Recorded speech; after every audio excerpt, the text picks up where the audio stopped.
Well, I think we can go ahead and get started here.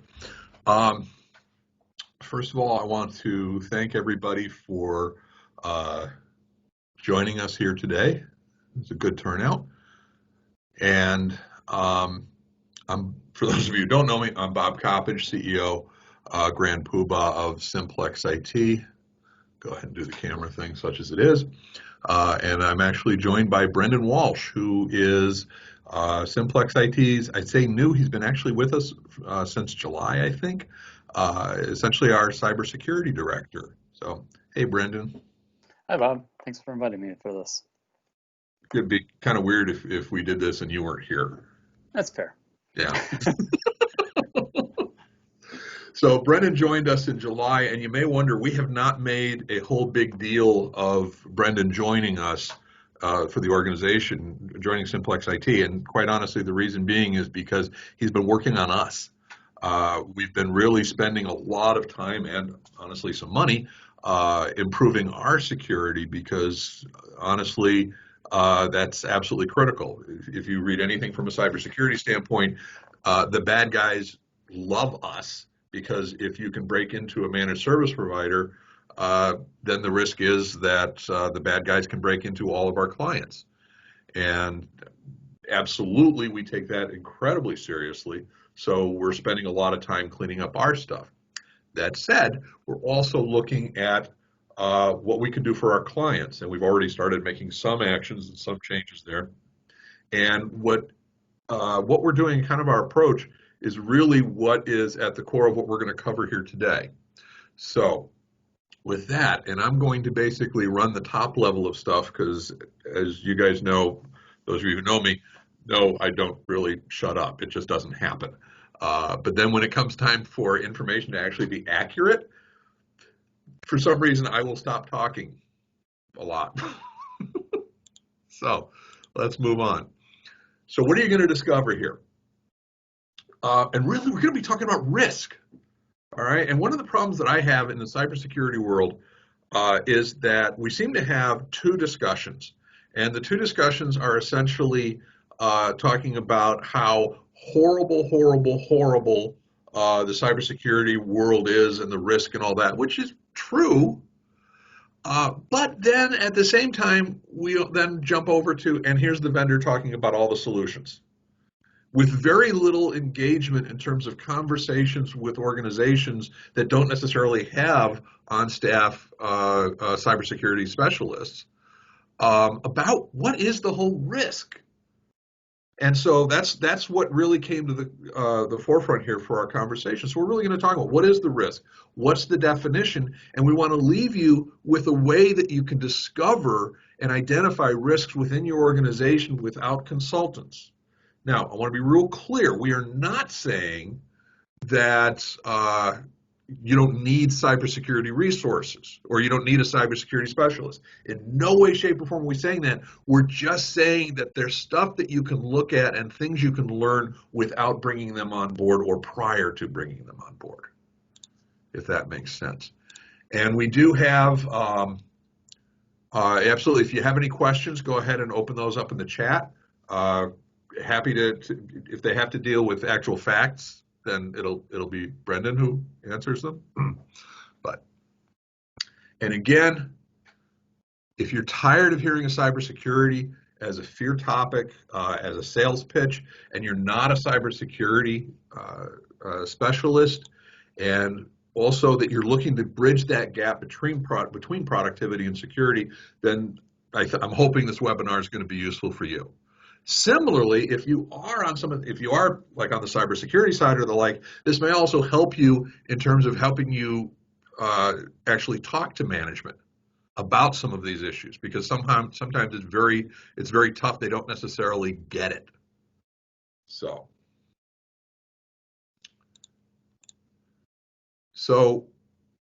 if you could understand, again, the magic wand thing, if you could basically get an idea of what parts of your business carries risk, instead of saying, because when the vendors come into play, everything carries risk, you're doomed, it's all going to go horrible, all of that kind of fun stuff. But what parts? Where are these things that we need to be concerned about? And then how do we actually discuss productivity versus risk. Because in a lot of cases, when we talk about managing the cybersecurity, there's that three-piece triangle of cost, productivity, and security in this particular case.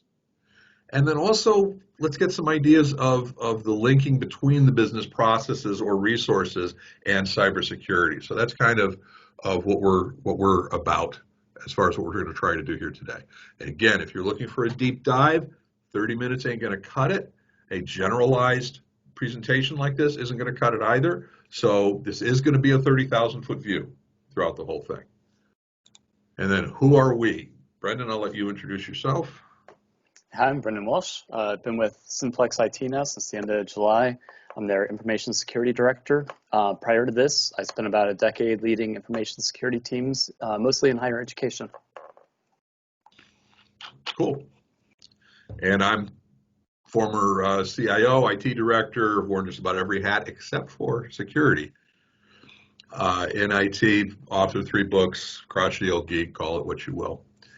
And I just want to, why are we doing this? For those of you who know Simplex-IT, we do a ton of these webinars. I actually did one for managed service providers like ourselves. I did one of those yesterday. We also did another one for IT people last month, the end of September. We've got another one scheduled for November. Our value is we share knowledge, we share information. And so that's basically why we're doing this. Okay. What about we actually deal with the topic? What's our caveats? Because if you know me, you know I always give you some caveats here. This is for small, medium organizations. And we're not really going to get into, as far as on the 30,000-foot view, we're really not going to get into some of the compliance issues specifically, either the NIST or HIPAA, anything along those lines. And again, I want to stress, you're not going to come away with this going, phew, we don't need to talk to somebody who has a level of expertise in cybersecurity. That's the one thing, if there's anything you take away from this, please take that away. We would love to be the partner that works with your organization, but first and foremost, we want to be a company or organization that helps you with what you've got going on. Okay. Brendan, do you want to talk about risk? Sure. People are familiar with risk just from the term of risk. Risk, something that sounds like it's bad, something bad that's going to happen. When it comes to in a business, you need to measure risk from a perspective of impacts and how bad impacts can damage the business, and probability, which is the likelihood that something could occur. All right, cool. So it's actually something that it may not have a monetary value, but it has something that you can associate relative to other risks within an organization. Yes, businesses can look at risk from an IT perspective. They can look at it from a competition perspective in the marketplace. There's a lot of different types of risks that face businesses. Cool. So, and then cybersecurity risk, specific about the cybersecurity, like you were saying, you can have Absolutely. Other types of risks. Yep, thinking about the technology that's involved and the risks that are associated with it. And I need to make a comment here. I hate this slide as far as the background goes. And I actually put this together early this morning, which is really unusual. If you know me, I usually put presentations like 5 minutes before it starts. And I wanted something that talked about cybersecurity risk, but I wanted something that looked a little cool. Here's the problem I have with this, is this has that whole individual hacker look. The one thing you need to understand, if I'm talking to business management, one of the points I always try to make is that the bad guys are entrepreneurs. They are businessmen and women. They have a product. They have a service. They are distributing, just like marketing. They are selling their product. They are getting money for it. And they look at revenue streams. They look at cash flow. They hire people based on talent. They do all of those kind of things, which makes them that much more of a danger and a risk, because everything that happens in terms of their actions are there because it's in their business plan. It's not just that one individual with the cool hat and shades or the hoodie who's living in their mom's basement who's just hacking because it's cool. It is a multi-billion-dollar industry, and we're talking the revenue is in the billions right now in terms of this go. So these guys are serious. And then the components of the risk, Brendan, you want to? Yeah, so when you think about risk, you need to look at it starting with your assets. What are the things you have that are important to your business? And that they fall into the categories of people, processes, and technologies. Then you think of threats. Threats are anything that's trying to harm the business. And they do so by trying to exploit vulnerabilities present within those assets. The vulnerabilities, those are weaknesses. So when you think of like your people, a weakness might be their susceptibility to getting phished. We think of processes. Their susceptibility or their weakness is improper modifications to data, potentially. And then technology, I mean, heck, we patch all of our operating systems on a monthly basis. Any of those patches are potential vulnerabilities that a threat may try to exploit. Impacts then are the degree of harm that's caused by a successful attack or exploit of a vulnerability. And then lastly, as we've mentioned before, the likelihood, that's just the probability that something bad is going to occur. And when you think of all of these together, the combination of them is what forms the actual risk. And here's the fun part. Brendan didn't make any kind of geeky word sound at all. Well, he did say patch, so we'll ding him a little bit.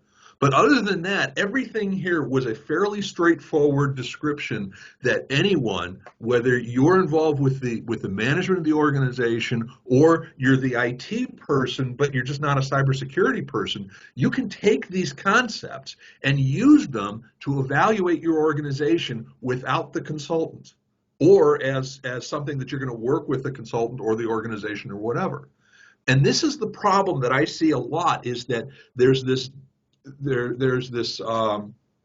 divide that's created between whoever's providing the cybersecurity. Oh, you just need these services, you need these products, you need this, you need that. Your people need to be whatever, but without truly communicating or management understanding what these things are. So we basically are talking about there's vulnerable resources. These resources essentially can be taken advantage of to cause damage or harm within your organization.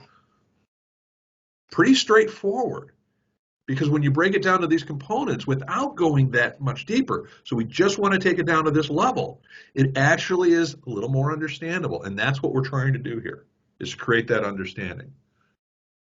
And let's see, we have... Absolutely. And you've got a great point. We're too small, too obscure, not important enough, anything along those lines. I've got my opinions. Brendan, do you want to take a shot on this one? Yeah, I've always thought about that. Like some businesses are obvious targets. They're huge. They're the gold mine kind of thing. But attackers aren't necessarily just looking for the size of the organization. In fact, a lot of times the size of the organization is in direct alignment with how difficult it is to break in. And I think people get too caught up with, well, an active attacker is trying to break into my organization. When I think really a lot of the attacks that occur are a lot more passive. They're drive-bys. They're bots that are out there just scanning the world to see what's out there. It's the ease in which your organization can be attacked or a target, as opposed to the size of the organization, that's really going to determine your likelihood. So to piggyback onto that, so what can end up happening is that the bad guys can use these automated tools, which basically means they can attack hundreds, if not thousands, of organizations for pennies. And similarly, these smaller organizations don't have necessarily the same budget or same resources as the larger organizations go. So they'll be easier to hack into. So it's less money, but it's easier money at a lower cost. Remember, these guys are business people. Cost benefit analysis, the value is there. Cool. Good question, Ann. So this gets down to really the core. Are you aware of your risks?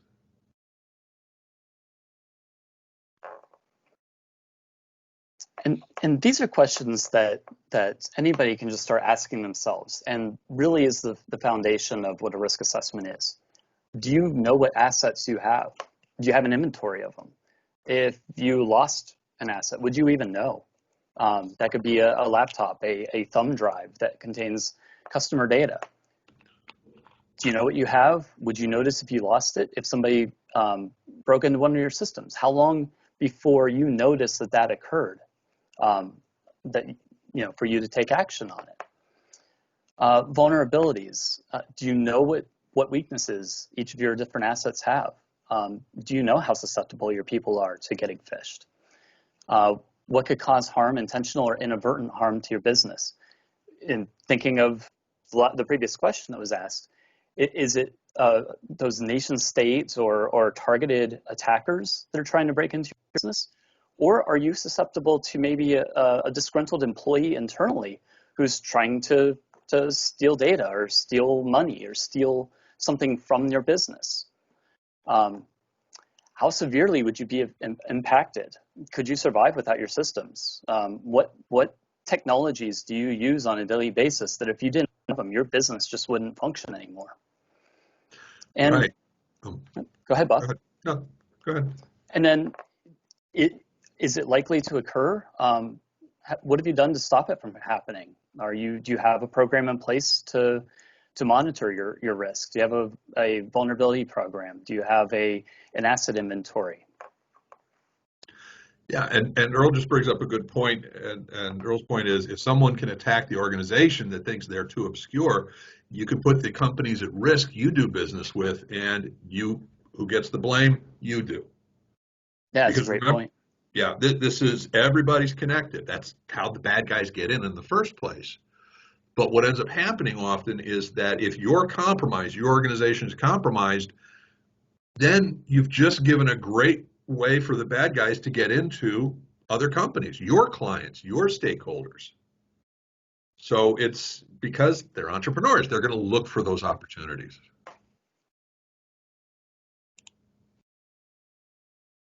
Cool. So are we ready? Are we ready to show a lame, a really exciting spreadsheet? This is It going to really, knock their socks off. oh, they really must be wearing very, very loose socks. So what we've done is we've put together a worksheet. And I want to stress, if you look at this with any kind of critical, how good of an Excel person you are, no. But here's what we basically did. We essentially took all of the issues that Brendan just said, and we asked the question, how can we gather these? So how can an organization, and all we're looking to do is create a list. That's all. But essentially by going after, and if you remember a couple of slides ago, all we're doing is we're basically gathering asset information about each individual asset, what type they are, where the opportunity from the bad guy's perspective, the threat from your perspective is, what kind of risk do they hold, and who reported it, whether there's to get the Earl's point, whether or not it's under some kind of protection. Are we doing something about it? And is there a vendor involved? And we'll talk about vendors in a moment. And then what will be the impact? What's the probability? How bad is it? And now we're getting into the risk stuff. So Brendan, if you want to talk about it, because I'll make stuff up. Yeah, once you've kind of figured out, and obviously there's no exact math that goes on here. This is your best guess, your most objective guess at what you believe it to be. But you figure out your impacts for each of those, and you figure out the likelihood that you think something's going to occur. And it's simple math. You multiply those together, and you've got your inherent risk. The higher that number, the higher the risk is. Once you look at those numbers, you sort them, you go through and say, well, these high risks are the ones that I need to focus on first. Then I'd say you move on to what happens next, the now what's. Do Do I have mitigations in place? Those preventions and mitigations, and what would it cost to do that if I don't have them in place? You figure those out, mark those down that next column, and then divide across from the inherent risk, the prevention, to the residual risk. Your residual risk then is finally the individual risks as a current point in time for each of those different assets. The higher number, again, are the ones that you want to focus on. Those are the ones that you need to address. Yeah, if you've got something that's a risk, but for $30 you could fix it by adding this or adding that, hey, that's great, mitigate, deal with it. Whereas if you've got this risk that is going to, the whole, if the asteroid hits the planet, that's a risk. What are we going to do to mitigate it? We're going to kiss our sorry fill in the blank goodbye, because it's not worth the cost. It's not reasonable. But here's the thing, and this is kind of what Brendan was saying. We start from the left, because the left side is where the business knowledge lies, not the security people. This is where you as the business folks have the most knowledge. You don't need the consultants necessarily, except to identify what type of asset would qualify, which Brendan already told you. So this basically, because one of the biggest questions I hear is, how do I get started? Where do I start as the business side, the business owner? And what we're trying to do here is to give you a resource that answers that question.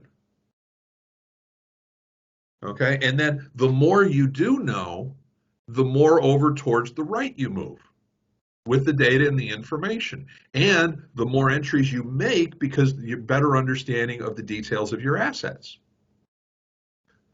And the issue is you don't have to be perfect. You can't be perfect because there is no one right answer or one right definition, but it gives you the starting point to then engage with folks who are going to be more on the cybersecurity side, who can take what you've got and go, oh, this is helpful. And they'll still want to do some due diligence to make sure that there's nothing critical missed or whatever. But it's a good starting point. That's what we're trying to work on here. Yep, those follow-up conversations are really going to be the ones that solidify those numbers under the how bad is it. Those experts are going to be the ones that are going to be able to ask the right questions and talk you through your environment to just help you understand, like, are those impacts, are these numbers valid? Should we adjust them up? Maybe we can adjust them down. Maybe there was something that we were overlooking in the process. Right. And obviously in this, we made all of the validation lists modifiable and all that kind of fun stuff. So, but that's basically the tool that we're offering here. But let's get back to risk for a moment. And Brendan, you want to cover these guys?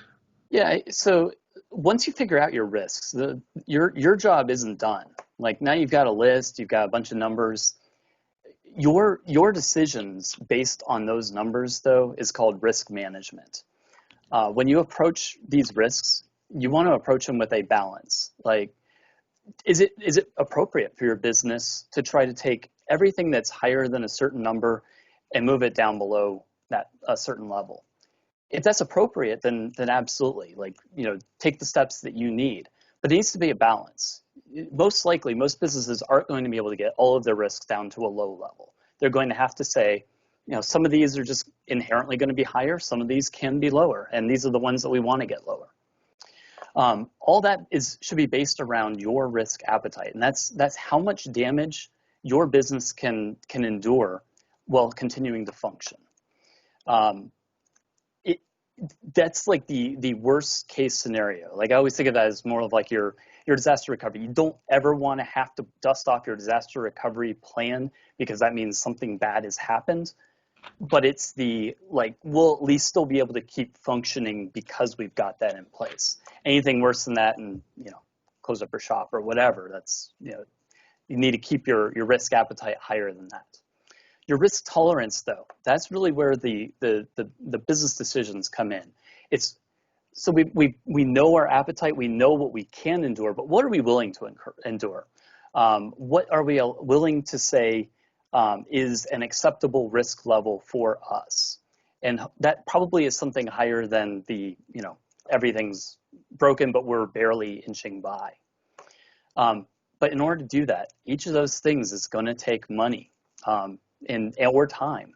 And sometimes it's more time than it is money. It's a simple fix from a cost standpoint, but it's a long fix from a time standpoint. Right, and I'm a firm believer, and I've said this at several other speaking engagements. Like they used to say, "Hey, time is money. Time is money." I am now a firm believer. Money is time. It's flipped over. Time is more valuable to organizations and individuals than money is, because you can always. It doesn't sound like it sometimes. You can make more money. You can't make more time. So. Cool. So here's the thing.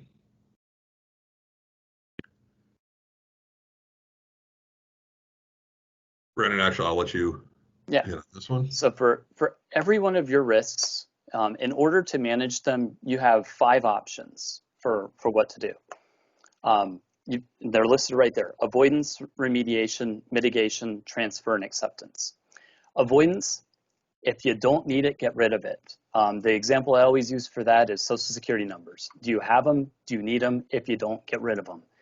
Just having them is a risk to your organization. Remediation, that's fixing the problem. So like that's the patch that Microsoft releases that you install and the problem goes away. A lot of times that is the best approach. But in some cases, maybe it's something that you can't patch. Maybe it's an application that somebody else that used to work in your organization wrote and no longer is there and there's no support. What are you going to do then? That's when you get to the mitigation. Maybe there's some other steps that aren't specifically fixing that problem, but are still going to put a layer of protection in front of it. Taking an application that's vulnerable off the internet. Closing up the folder system so that only a few people can get to the most sensitive data. Those are mitigations.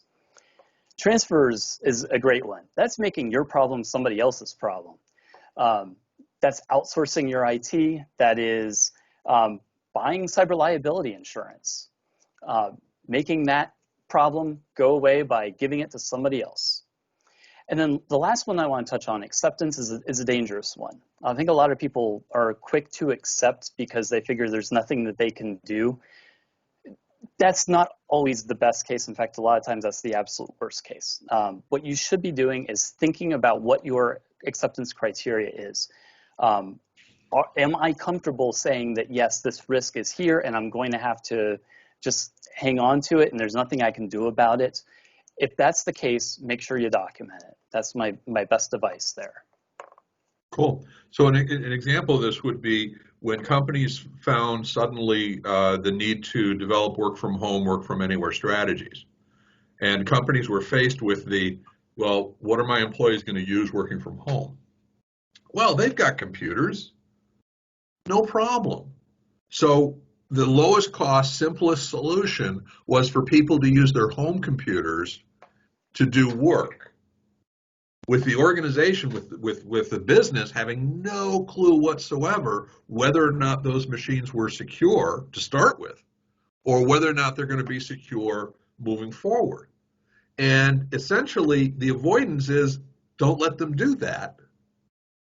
Let's instead, work on purchasing devices, purchasing machines for them to use, or whatever. There's a lot of things that we can do as far as remediation and mitigation. And then at the end of the day, though, then there's the acceptance of the strategy, not acceptance of the, oh, well, because there's a difference between acceptance and surrender. Okay? And there's a huge difference between the two. So, cool. And we're kind of running low on time here. So I'm going to summarize here and happy to see any other questions from anybody. So what you need to do, we're going to give you an email address at the end of this. We're going to send you our worksheet. I'm going to be honest with you guys. Here's the thing. We're developing this tool as something we can use with our clients starting early next year, so that we can work with our clients to develop kind of a security inventory. but we don't want to test these on our clients. We'd rather test these on you. I mean, to be blunt, and actually we've got a couple of our clients here online. We will absolutely share this with you guys as well. But we want to get some street cred out there, or some feedback as far as how it works. It's what we do. And yeah, absolutely, absolutely. So we would be absolutely happy to give you this worksheet and get some feedback, because we've covered these three things. But here's the key, and please, crash dummies. I actually saw crash test dummies last year, back when concerts were a thing. They were actually really good. You have to have a partnership. Now, in some cases, your organization's large enough where you can have cybersecurity people on staff, people such as Brendan or the like. But you need a partnership. You need a resource that actually specializes, understands cybersecurity. We would love for that to be Simplex-IT, but whoever, you need to do that. And they should be able to engage with you on a conversation based on the topics that we're talking about, because we're not inventing anything, except for the spreadsheet. And even then, you kind of, yeah. So how can you make this happen?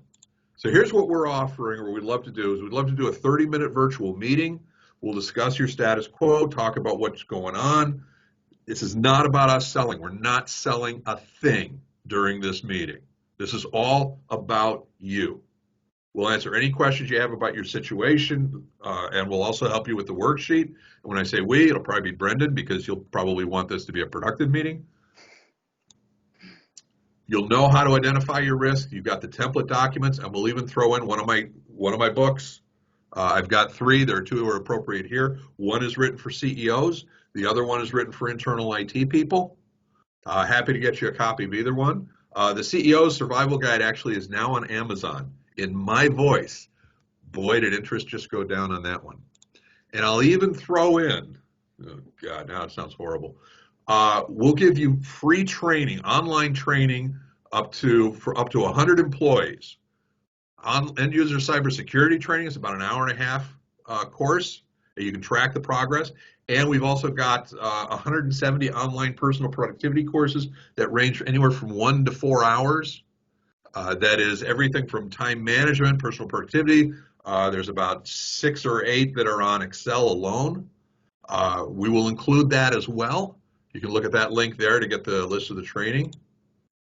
And then the last thing is on this meeting is take about 5-10 minutes. We'll talk about what role we can have with you. We'll introduce our co-managed IT services. I really should take the word new off of that. And if it's a good fit, we'll explore it further. It's only going to take about 5 or 10 minutes. Not a sales pitch, more of an educational. And blah, blah, blah. Oh, look at that. What a shock. It's not $750. It's free. Yay. And what's the catch? We're limiting this. We only want to do this for 5.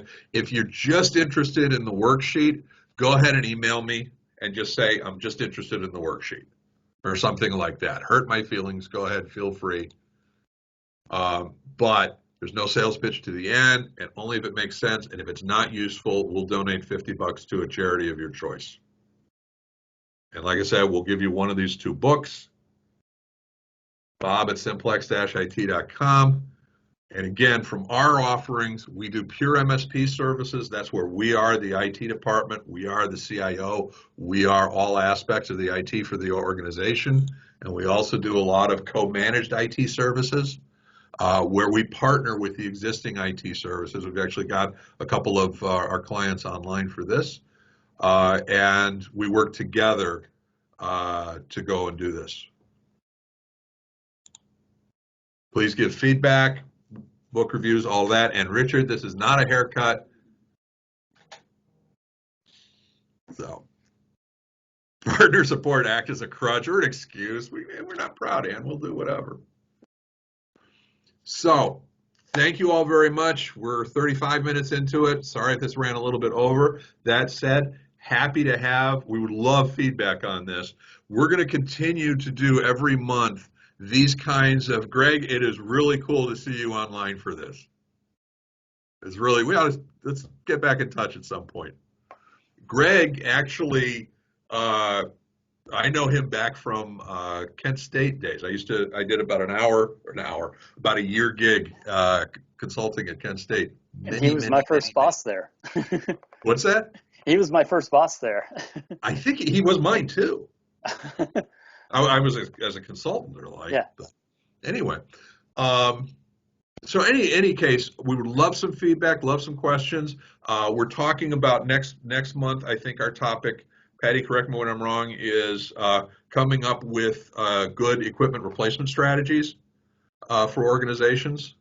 So we'll get the information on that. We'd also love to hear some topic suggestions for you as well. Thanks, everybody. Yeah, thank you all. Appreciate this.